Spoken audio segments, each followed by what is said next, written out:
เหตุจังสีมีแต่แย่ดอกควันแปร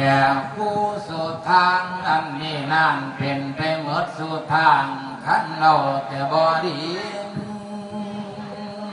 นะภาวะการจังสีเอิ้นว่าขาดสามัคคีบ่เห็นดีอย่างใดเลยประเทศไทยสิถอยล่า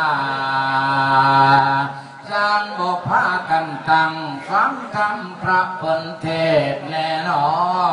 สร้างแต่เหตุเดือดร้อนในเครื่องก่อนมนหมองบ่สมเป็นพี่น้องพ้องหมู่ไทยเหลืองนั้นเป็นแดนสามัคคีหักถนอมต้อมตูมชุมหมู่ไทยแลนด์เลยเจ้าเคยฟังเพลงชา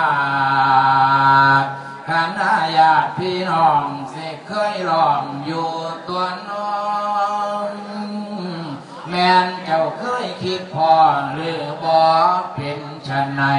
เพลงชาติไทยเป็นคำเตือนอยู่ดำรงคงไว้แนวใดๆให้หมายล้วนสามัคคีดีเลิศรักสงบรบก็ยานสิหันกาต้อยกีบ่ให้ไผดีมาคมขีเก่งกดเลือดทุกหยดย้อมเพลบ่อยนี้ไผก่อนเพื่อจะร้องทะเลิงให้ประชาไทยทวีโชคร้องในโลกรับรู้ดูสิกาดกพาฟังสู่มือนี้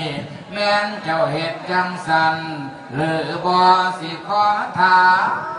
ร้องตามกันไปก็บ่คะนึงถึงเหนือก็เหลือแต่พาเขากันลองมองดูทรงสิแปรโอ้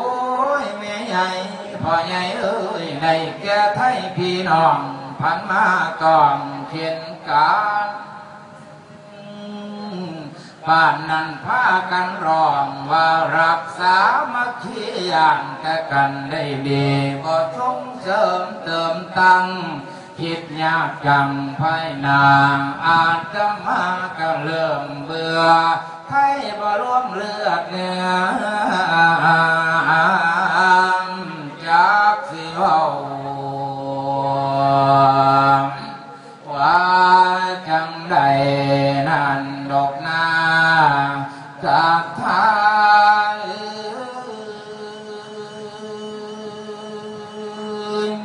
พ่อใหญ่เอ้ยแม่ใหญ่เอ้ย